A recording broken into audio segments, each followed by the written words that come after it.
Insyaallah sesuai dengan tema yang diajukan, kita akan mengkaji kehidupan Nabi Ibrahim yang sudah dijelaskan dalam Al-Quran.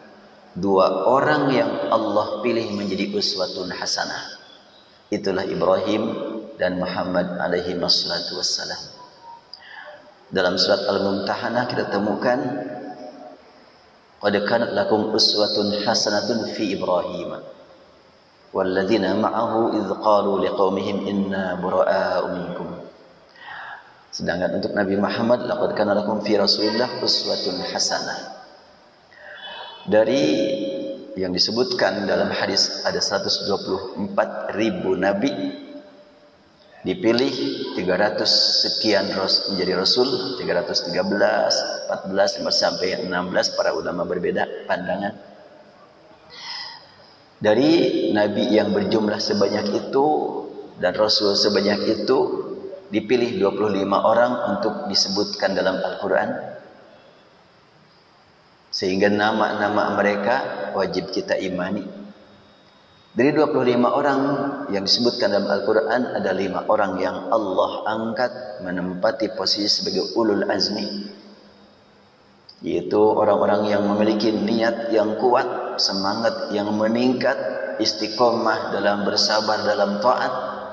5 orang, yaitu Nabi Nuh, Nabi Ibrahim, Nabi Musa, Nabi Isa, dan Nabi Muhammad alaihi wassalatu wassalam. Dari 5 orang ulul azmi, 2 orang dipilih oleh Allah menjadi teladan yang sangat indah, yang sangat baik sebagai pribadi, sebagai kepala keluarga, sebagai dai, dan sebagai tokoh masyarakat. 2 orang itulah Nabi Ibrahim dan Nabi Muhammad. Dan dari 2 orang uswatun hasanah, Allah pilih 1 orang untuk menjadi penyebar rahmah lil alamin. Wa ma arsalnaka illa rahmatan lil alamin. Itulah Nabi Muhammad sallallahu alaihi wasallam.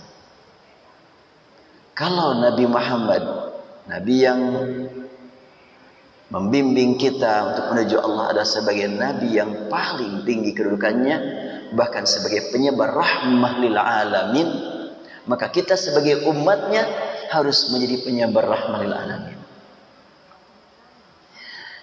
Dan untuk membuktikan bahwa kita ingin menjadi penyebar rahmah lil alamin, kita awali dengan mengkaji dari Nabi Ibrahim. Sebab Ibrahim juga adalah sebagai pengikut atau pembawa ajaran yang diikuti oleh Rasulullah. Itu Al-Quran menyebutkan, wattabi' millata Ibrahim hanifa. Jelas karena Nabi Ibrahim lebih dulu kan, gak mungkin lebih dulu mengikuti yang belakangan. Secara urutan periode, Nabi Ibrahim lebih dulu. Dan Al-Quran menyebutkan, inna Ibrahim kana ummatan qanitan lillahi hanifa wa ma kana minal musyrikin. Ayat berikutnya, wattabi' millata Ibrahim hanifa. Ditujukan kepada Nabi Muhammad perintah, ikuti millah Ibrahim. Dan millahnya diikuti dari Ibrahim, tapi syariatnya Rasulullah SAW lebih lengkap daripada syariat yang dibawa Nabi Ibrahim. Nah, sekarang kita kaji keluarga Nabi Ibrahim. Silakan bagi yang memegang mushaf Al-Quran, dibuka surat As-Saffat, surat setelah surat Yasin, surat 37 ayat 99.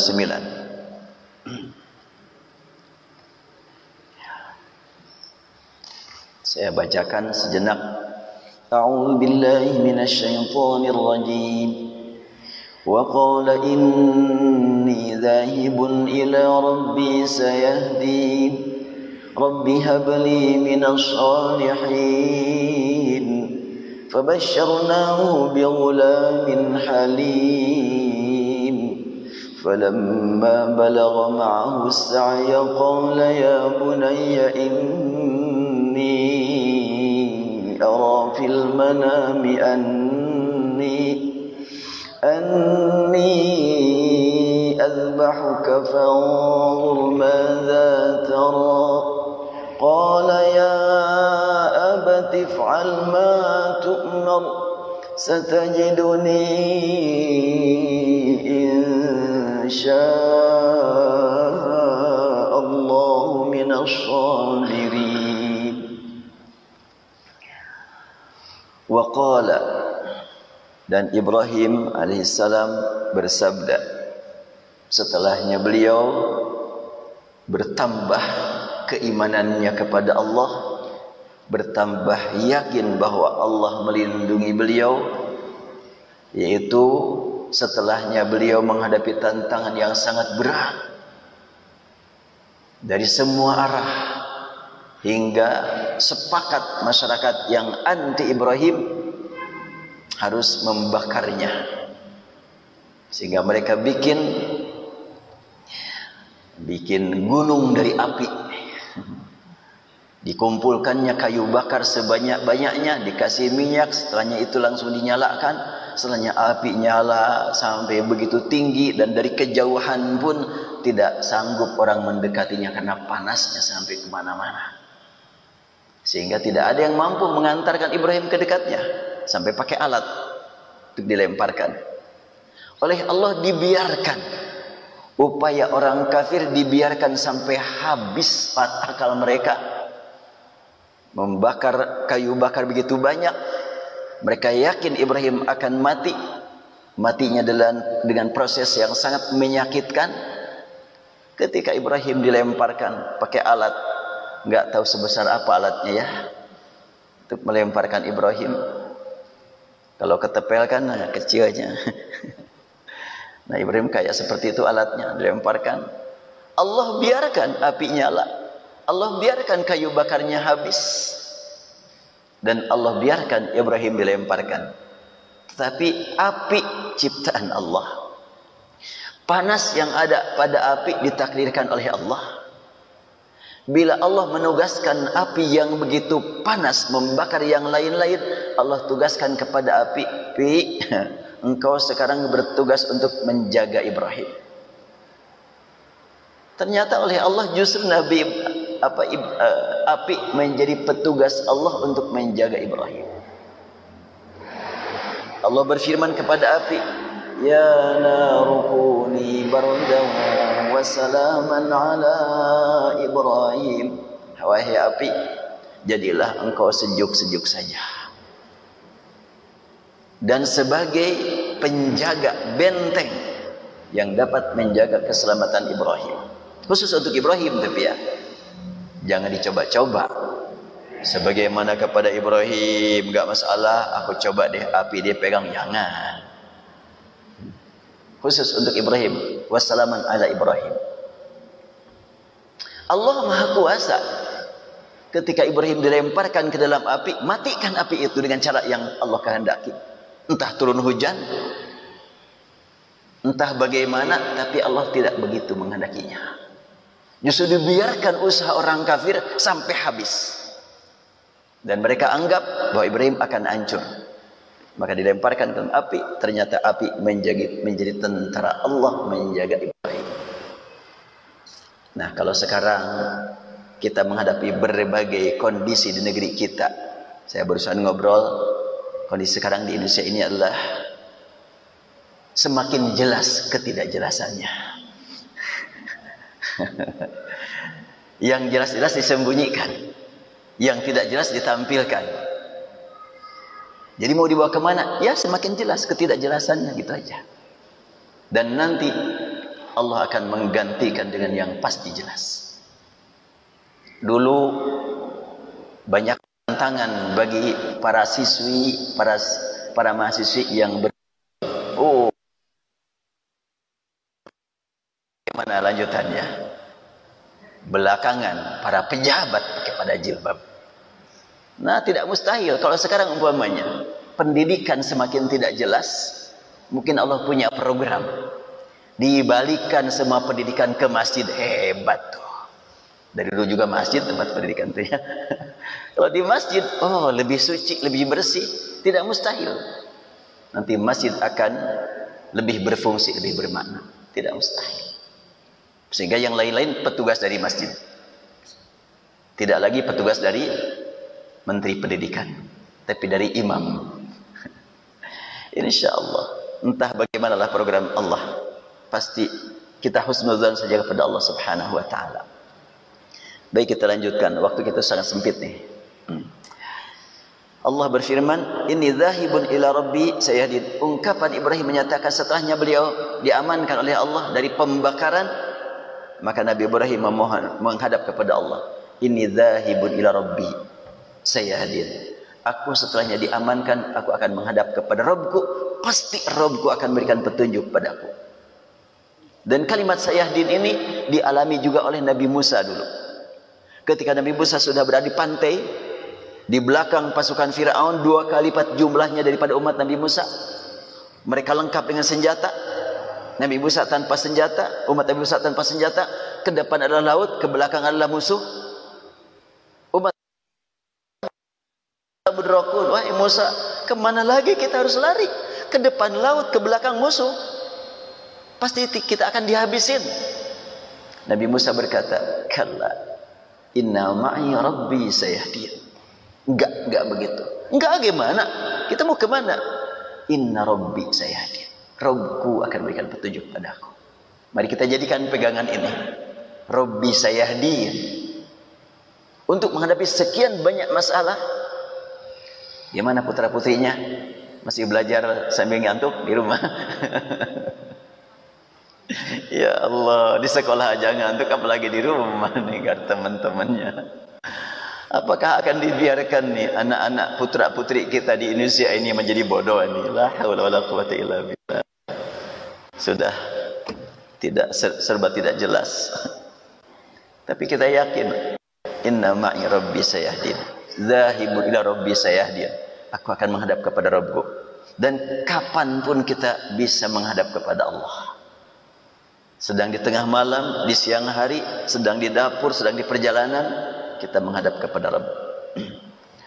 Kemudian ungkapan berikutnya bagaimana? Ini Nabi Ibrahim nih ya. Kita belajar kepada Nabi Ibrahim dan sangat erat hubungannya dengan kondisi yang sedang kita hadapi ini. Nabi Ibrahim berkata, "Rabbi habli minas salihin." Wahai Rabbku ini tidak Rabbana lagi.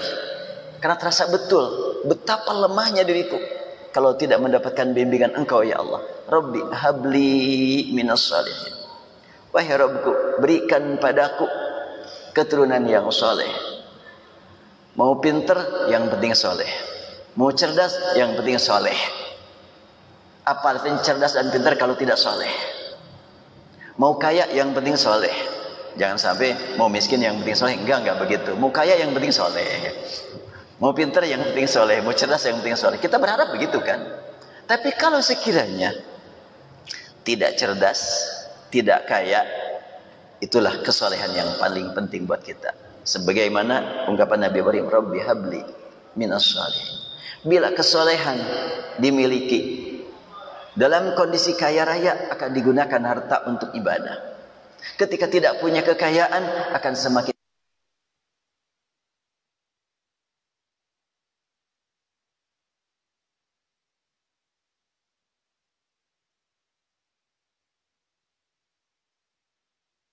kemaksiatan, jauh dari berbagai hal yang mengganggu pemikiran perasaan. Cukup menghadap kepada Allah Subhanahu wa taala.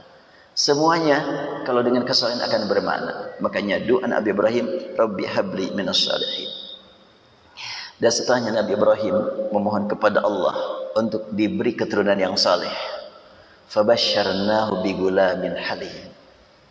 Maka kami kasih kabar gembira Ibrahim bigulamin. Gulam ini anak yang berhubungan dengan usia. Kalau walad, kita juga walad semuanya. Sudah usia 70 tahun masih walad ya. Tapi kalau gulam hubungannya dengan usia. Kullu gulamin murtahinun bi aqiqatihi. Yang dikasih akikah adalah gulam, bukan walad. Kalau walad, hadis menyebutkan orang mati akan berakhirlah kesempatan untuk membekali diri buat masa depan kecuali dengan 3 hal. Sedekah jariyah, ilmu yang dimanfaatkan, waladin salihin yadullah, anak soleh yang mendoakan. Anak soleh yang mendoakan tidak disebutkan usianya berapa, anak siapa.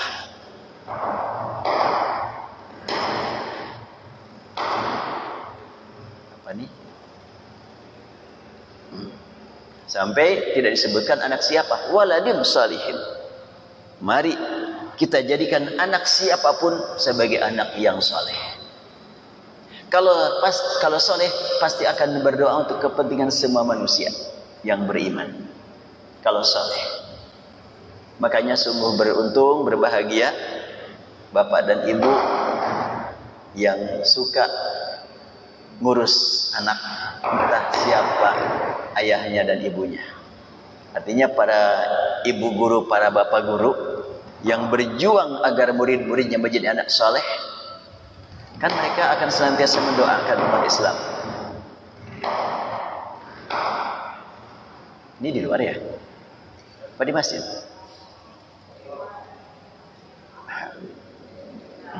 Di dalam ya? Baik. Nah, Nabi Ibrahim setelahnya memohon Rabbi habli minas salihin, saat-saatnya bagi kita untuk sering-sering berdoa dengan Rabbi habli minas salihin. Dan masa sekarang ini masa sangat bernilai tinggi ibadah kita saat ini. Rasul bersabda, mal amalu fi ayyamin afdalu minha fi hadi. Tidak ada amal yang dapat menandingi, apalagi lebih utama daripada amal-amal yang dilakukan saat ini. Amal apapun yang saleh. Sampai para sahabat bertanya, walal jihad, termasuk jihad tidak dapat menandingi? Rasul bersabda, walal jihad illa rajulun yukhatiru binafsi wa malih falam yarji bisyai. Kecuali orang yang memang sudah siap berkorban dengan jiwanya, dengan hartanya, dia pergi ke medan perang dan tidak kembali karena memang dia mendapatkan syahid di lapangan, itu tidak bisa tandingi. Tapi kalau amal-amal yang lain dari mulai tanggal 1 Zulhijjah sampai tanggal 10 Zulhijjah, ini memiliki nilai yang sangat luar biasa. Mari kita manfaatkan sebaik mungkin ini. Dan tadi sudah dibaca ayatnya ya, wal fajri walayalin ashr wasyaf'i wal watr. Walayalin ashrin itu artinya 10 malam Zulhijjah, dari awal sampai tanggal 10. Tapi ada lanjutannya, bagaimana kalau tanggal 11, tanggal 12 sampai tanggal 13 hari tasyrik? Wasyaf'i wal watri. Jumlah genap, jumlah ganjil. Itu wasyaf'i wal watri. Nantilah kesempatan lain cuma dibahas. Gak akan selesai ini pembahasan ini. Rabbi habli minas salihin fabasyarnahu bighulamin halim. Maka Nabi Ibrahim mendapatkan kabar gembira dari Allah akan mendapatkan karunia berupa seorang anak laki-laki yang ditunggu-tunggu sudah 70 tahun lebih. Usia 70 tahun Nabi Ibrahim belum punya keturunan. Sampai 80 tahun kabarnya belum juga. Sampailah 80 lebih baru dapat keturunan dari istri yang kedua, yaitu Siti Hajar, diberi nama Ismail. Falamma balagha ma'ahu as-sa'ya qala ya bunayya. Setelahnya Ismail, gulamin halim ini, anak yang saleh, yang sabar, sudah agak besar, sudah bisa dibawa bicara. Menurut sebahagian ahli sejarah Al-Quran, tarikh Islam atau kisah Al-Quran, pada waktu Nabi Ibrahim sedang bermain dengan anaknya yang baru lahir di Mesir, dibawa ke Mekah. Setibanya di Mekah, daerah tandus, kering, tidak ada tanaman, tidak ada perkampungan, tidak ada masyarakat. Sedang bertiga, Nabi Ibrahim, Siti Hajar, dan Ismail. Datang perintah dari Allah Subhanahu wa ta'ala, harus melanjutkan perjalanan dakwah, menyebarkan ajaran tauhid. Terasa berat oleh Nabi Ibrahim, harus meninggalkan anak dan istri di tempat yang sangat jauh dari masyarakat. Tapi walaupun bagaimana beratnya, Tidak ada apa-apanya dibanding dengan beratnya meninggalkan perintah Allah. Maka harus dilaksanakan perintah Allah. Karena kalimat la ilaha illallah, tidak ada perintah yang lebih kita utamakan melebihi perintah yang datang dari Allah. Tidak yang patut kita takuti melebihi daripada ancaman Allah. Maka ketika datang perintah dari Allah, Nabi Ibrahim langsung berdiri. Siti Hajar kaget. Kok berdiri? Mau apa ya? Setelahnya berdiri langsung berbalik. Bingung Siti Hajar. Mau kemana? Nabi Ibrahim gak sanggup mengeluarkan jawaban. Beliau sebagai seorang ayah yang sangat-sangat baik sekali. Karena seorang Rasul, ulul azmi. Melihat anak yang belum lama lahir bersama sang istri, tanpa perbekalan hidup yang cukup, tapi harus pergi. Maka dia berbalik, membelakang. Kemudian setelah itu melangkah. Siti Hajar semakin bertanya-tanya, ila aina anta dzahibun ya Ibrahim? Karena tadi kan ini dzahibun ila rabbi sayahdin. Ila aina anta dzahib? Mau kemana engkau pergi wahai Ibrahim? Nabi Ibrahim belum menemukan kata yang layak untuk disampaikan kepada istrinya. Hanya bingung, hanya berlinang air mata. Memang sebenarnya akidah tauhid ini terpelihara sampai saat ini tidak lepas dari peran air mata dan keringat dan darah. Nah, Nabi Ibrahim adalah sebagai uswatun hasanah. Pertama, secara periode beliau menjauh secara bertahap dari istrinya, dari putranya. Melangkah satu langkah, dua langkah, berat sekali melangkah. Membuat Siti Hajar semakin bertanya-tanya, ila aina anta dzahib? Mau kemana engkau pergi? Belum juga memberikan jawaban. Muncul pertanyaan yang berbeda dari Siti Hajar. Dari sejak dulu enggak pernah kutemukan dia menyakiti, lalai, tak bertanggung jawab. Tapi kenapa sekarang dia pergi tanpa memberitahu mau kemana, mau apa? Apakah ada perintah dari atasan? Akhirnya pertanyaan berikutnya berubah. Allahu amaraka bih? Apakah Allah merintahkan engkau untuk melakukan seperti ini? Kau tinggalkan aku bersama anak di sini, tempat yang tandus, kering, tidak ada teman, tidak ada tetangga, tidak ada keluarga. Apakah Allah yang merintahkan engkau? Ketika Nabi Ibrahim mendengar kata yang sangat indah dari lisan istrinya, yaitu lafaz Allah, terasa ada kesejukan dalam kalbunya. Allah, istriku sudah ingat kepada Allah. Maka langsung dia membalas pertanyaan. Ya, Allah merintahkan aku untuk berangkat menyebarkan dakwah. Apakah ada pesan? Apa yang harus kulakukan di perjalanan? Mungkin kalau bahasa bebasnya, ngapain pakai pesan-pesan? Pergi-pergi aja deh. Suami macam apa ini? Kau bawa kami dari jauh dari Mesir, tempat yang subur, ke tempat ini. Kalau bahasa logika dan bahasa perasaan. Dan kau tinggalkan kami di sini. Tapi karena Allah yang memerintahkan, pesan aku adalah titipkan aku dan anak kepada Allah. Aku nggak perlu minta makan, minta minum. Kalau itu perintah Allah, Allah yang akan menjamin. Titipkan kepada Allah. Makanya Nabi Ibrahim menitipkan putra dan istrinya kepada Allah. Dalam surat Ibrahim, surat 14, doanya ini diharap mudah-mudahan semuanya familiar dengan doa ini. Surat Ibrahim dibaca, dihafal dari mulai ayat 37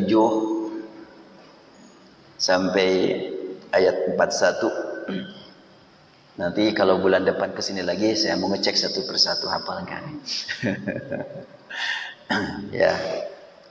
Doanya adalah sangat indah sekali. Mudah-mudahan sudah pada hafal. Rabbana inni askantu min dzurriyyati biwad. Surat 14 ayat 37.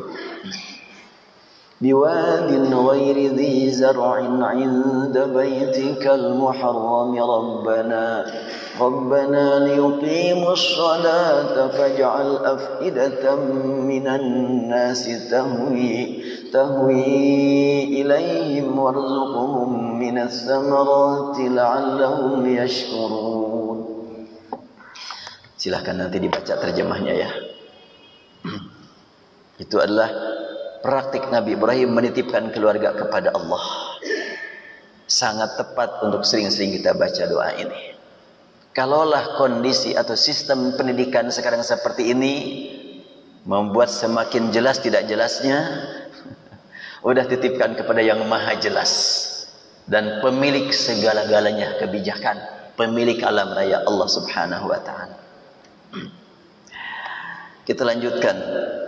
Bahkan Nabi Ibrahim berangkat pulang usia Ismail, menurut sebagian ulama usia sudah 8 tahun. 8 tahun kurang lebih Nabi Ibrahim tidak ketemu anak. Waktu ditinggal masih bayi. Berangkat pulang setelahnya sekian lama, kerinduan tidak dapat kita bayangkan. Bertahun-tahun tidak ketemu anak, tapi komunikasi terus dengan pencipta anak. Lebih kuat daripada komunikasi dengan pihak WhatsApp, pihak video call. Tapi hubungannya dengan Allah Subhanahu wa ta'ala. Coba kalau ibu sedang ada di Bandung, ada keluarga entah di Jerman, entah di Belanda, sakit, apa yang harus dilakukan? Cuma sedih, cuma nangis. Tapi tanpa video call, ingat kepada anak, enggak tahu sedang apa, sedang bagaimana, hubungan dengan Allah Subhanahu wa ta'ala. Allah yang akan memberikan kenikmatan kepada keluarga kita di luar, dan Allah pula yang akan memberikan ketenangan kepada diri kita. Maka Nabi Ibrahim cukup berdoa, inni askantu min dzurriyyati biwadin ghairi dzi zar'in inda baitikal muharram. Ku tinggalkan anakku, keluargaku di tempat yang tandus kering, tidak ada tanaman, tidak ada keluarga, di dekat rumahmu ya Allah. Apa yang engkau mau wahai Ibrahim, aku mohon engkau jadikan mereka ahli ibadah, liyuqimus shalah. Dan aku mohon engkau jadikan mereka akrab dengan masyarakat, faj'al afidatan minan nas tahwi ilaihim. Dan aku mohon jangan engkau biarkan mereka minta-minta, mengemis, tapi jadikan mereka menjadi orang yang mampu memberi kepada yang lain. Warzuqhum minas samarat la'allahum yashkurun, agar mereka menjadi hamba-hamba yang bersyukur. Nah, Nabi Ibrahim memohon seperti itu, dan Allah berikan kepada Ismail nikmat sabar. Ketika bertemu dengan ayah yang sudah sekian lama, mungkin cerita ibunya, nah kamu itu punya ayah, sekarang sedang dakwah. Oh, rindunya luar biasa Ismail. Kayak apa sih wajah ayah? Sudah usia 2 tahun, 3 tahun, 4 tahun, 5 tahun, belum melihat wajah ayah. Karena waktu ayahnya masih ada, kan masih kecil dia.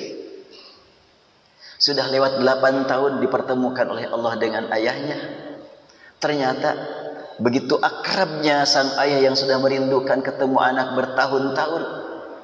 Komunikasi begitu akrab, mendidik, membimbing, membina untuk menjadi orang yang bertauhid, yang membela keimanan, siap untuk berkorban.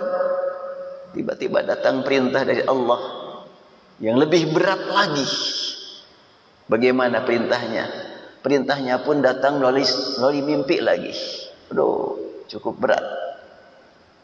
Kalau sekarang kita bermimpi buruk, jangan dipikirin kan gitu ya.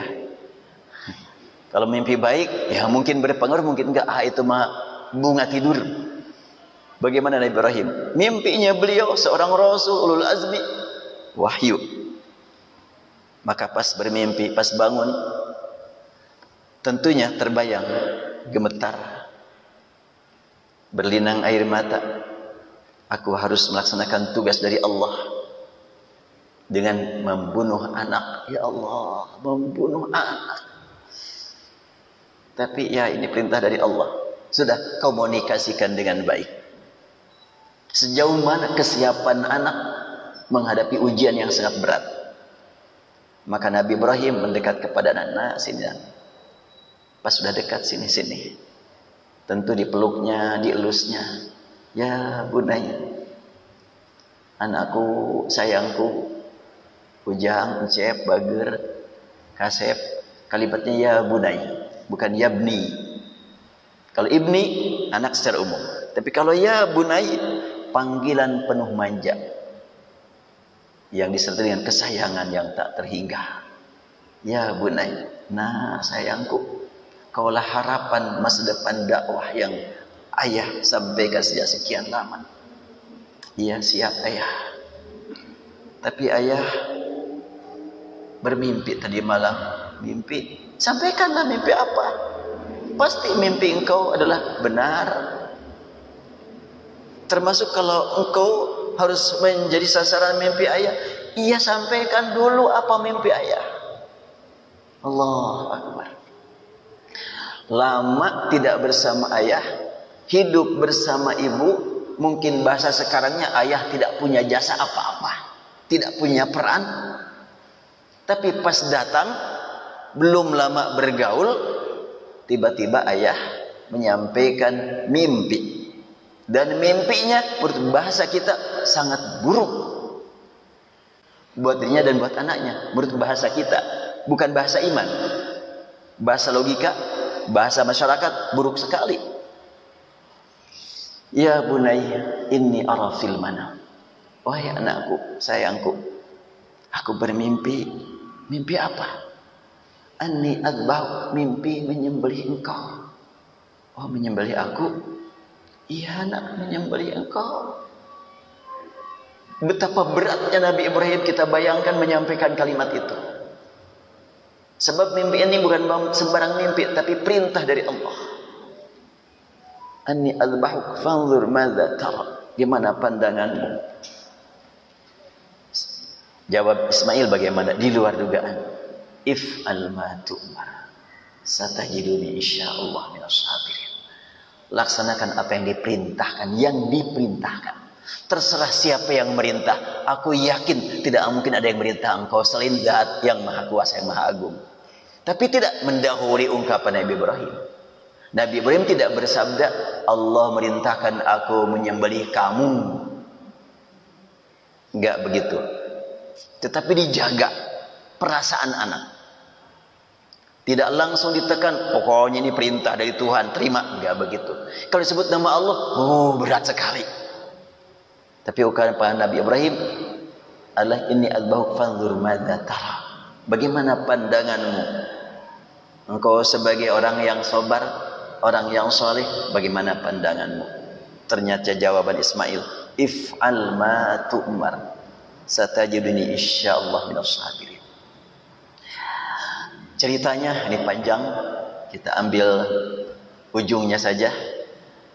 Ketika Nabi Ibrahim sudah siap, Hajar pun sudah terima perintah dari Allah, Ismail sudah siap, maka dibawalah ke tempat yang akan dilakukan perintah Allah. Falamma aslama wa tallahu bil jabin. Setelahnya memang ditempatkan, sudah digeletakkan, maka Ismail berpesan, ayah, sudah ditajamkan belum goloknya? Kenapa emang? Nanti kalau gak tajam kan nanti susah melaksanakan perintah Allah. Oh iya, ditajamkan. Setelahnya siap, ayah, jangan lihat aku, nanti kau ragu-ragu melaksanakan tugas. Terungkupkan aku. Allah. Setelah itu apalagi pesan kamu? Itu bajunya tolong digilingkan. Takut ada darahku menetes ke baju, nanti kebawa ke rumah. Duh, gak sanggup. Bagaimana perasaan mama? Ya Allah, luar biasa.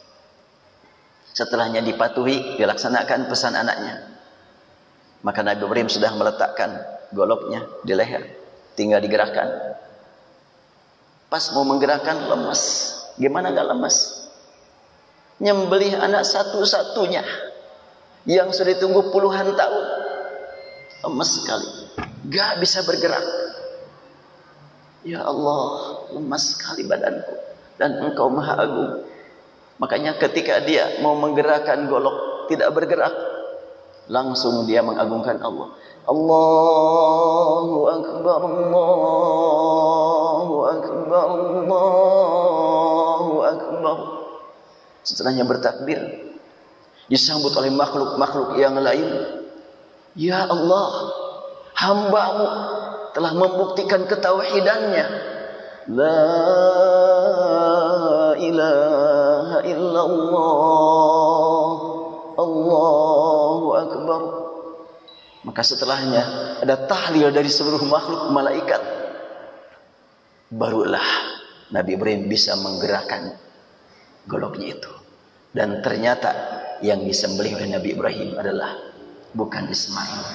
Wa fadainahu falamma aslama wa tahu jabin wa nadainahu ay Ibrahim qad saddaqta ru'ya innaka dzalika al-masin inna hadza lahu al-bala'ul mubin wa fadainahu bidzibhin 'adzim. Pada ayat 107, wa fadainahu bidzibhin 'adzim. Maka kami ganti dengan sembelihan yang sangat besar. Bidzibhin 'adzim. Maka yang disembelih adalah domba besar, sehingga Ibrahim dan Ismail serentak menyatakan Allahu Akbar walillahil hamd, bersyukur semuanya. Mari kita praktikkan, lanjutkan perjuangan Nabi Ibrahim membela akidah tauhid. Kalau Nabi Ibrahim diperintah untuk mengorbankan Ismail dan Allah ganti dengan domba, kita mah gak usah mengorbankan manusia. Walaupun orang lain mengorbankan manusia, kita mah korbankan domba. Dan alhamdulillah kita temukan bimbingan dari Rasulullah bahwa memotong hewan kurban pada hari kurban itu adalah amal yang tidak dapat ditandingi dengan amal apapun.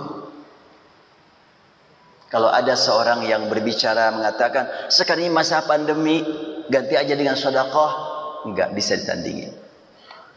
Sedekah terus. Nanti juga berkurban juga pasti sedekah juga. Sebab berkurban ini ada nilai syiar Islamnya. Dan kalau sedekah terbatas yang akan menerima. Apakah ibu-ibu berani nggak bagi uang 5 ribuan? Orang kaya marah dikasih uang segitu. Apa-apaan menghina kamu? Atau mau bagi uang 10 ribuan, 100 ribu juga.